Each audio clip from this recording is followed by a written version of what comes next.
Big boss journey ಬಗ್ಗೆ ಕಿಚ್ಚ ಸುದೀಪ್ ಅವರು ಒಂದು ಪೋಸ್ಟ್ ಹಾಕಿದ್ದಾರೆ. ಬಿಗ್ ಬಾಸ್ ಸೀಸನ್ 12 ಶೂಟಿಂಗ್ ಮುಗಿದಿದೆ ಅಂತ ಕಿಚ್ಚ ಸುದೀಪ್ ಹೇಳ್ತಾ ಇದ್ದಾರೆ. ಬಿಗ್ ಬಾಸ್ ಮನೆ ಕ್ಲೋಸ್ ಆಗಿದೆ ಅಂತ ಮಾಹಿತಿ ಹೊರಬಿದ್ದಿದೆ. ಗೆದ್ದವರ ಬಗ್ಗೆ ಗುಟ್ಟು ಬಿಟ್ಕೊಟ್ಟಿಲ್ಲ. ಅದೇಂಗ್ರಿ ಬಿಟ್ಕೊಡ್ತಾರೆ? ಇವತ್ತು ಸಂಜೆ ಅಲ್ವಾ ಗೊತ್ತಾಗೋದು. ಎಲ್ಲ ಸ್ಪರ್ಧಿಗಳು ಹಾಗೂ ವಿಜೇತರಿಗೆ ಅಭಿನಂದನೆಗಳು, ಬೆಂಬಲ ಕೊಟ್ಟ ವೀಕ್ಷಕರಿಗೂ ಕೃತಜ್ಞತೆ ಅಂತ ತಿಳಿಸಿದ್ದಾರೆ ಕಿಚ್ಚ ಸುದೀಪ್. ಬಿಗ್ ಬಾಸ್ ಯಶಸ್ಸಿಗೆ ಕಾರಣರಾದ ಟೆಕ್ನಿಕಲ್ ಟೀಮ್ಗೂ ಕೂಡ ಅಭಿನಂದನೆ. ಸೀಸನ್ 13 ಶುರುವಾಗೋವರೆಗೂ ಬಿಗ್ ಬಾಸ್ಗೆ ವಿಶ್ರಾಂತಿ ಅಂತ ಹೇಳಿದ್ದಾರೆ.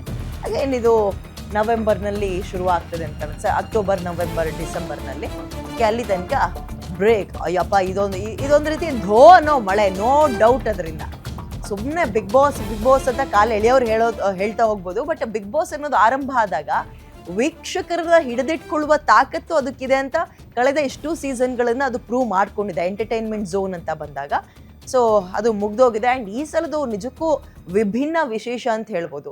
ಒಬ್ಬ ನಟನಿಗೆ ಅಥವಾ ಒಬ್ಬ ಕಲಾವಿದನಿಗೆ ಈ ಪ್ರಮಾಣದಲ್ಲೂ ಒಂದು ಕಾರ್ಯಕ್ರಮದಿಂದ ಅಭಿಮಾನಿಗಳು ಹುಟ್ಕೊಳ್ತಾರ. ಆತ ಕೋಟ್ಯಾಂತರ ರೂಪಾಯಿ ಇನ್ವೆಸ್ಟ್ ಮಾಡಿ ಅಥವಾ ಜನರಿಗೆ ಹೋಗಿ ಪುಕ್ಷಟೆ ದುಡ್ಡನ್ನು ಹಂಚಿದ್ರು ಈ ಪ್ರಮಾಣದಲ್ಲಿ ಒಂದು ನಿಯತ್ತಿನ ಅಭಿಮಾನಿ ಬಳಗವನ್ನ ಕಂಡ್ಕೊಳಕ್ ಸಾಧ್ಯನೇ ಆಗ್ತಾ ಇರಲಿಲ್ಲ. ಅದು ಗಿಲ್ಲಿ ಅವರ ಹೆಸರು ಎಲ್ಲರೂ ಕೂಡ ಹೇಳ್ತಾ ಇದ್ದಾರೆ. ಏನು ಹುಡುಗಾಟನೇನ್ರಿ? ಆಮೇಲೆ ಈ ಸಲ ವೋಟ್ ಮಾಡಿರುವಂತಹ ನಂಬರ್ಸ್ಗಳನ್ನು ಕೂಡ ಹೇಳ್ತಾ ಇದ್ರು. ಸೊ ಅತ್ಯಂತ ವೀಕ್ಷಣೆ ಪಡೆದಂತಹ ಕಾರ್ಯಕ್ರಮಗಳಲ್ಲಿ ಇದು ಒಂದು ಅನ್ನೋದನ್ನ ಮತ್ತೆ ಪ್ರೂವ್ ಮಾಡ್ಕೊಳ್ತದೆ.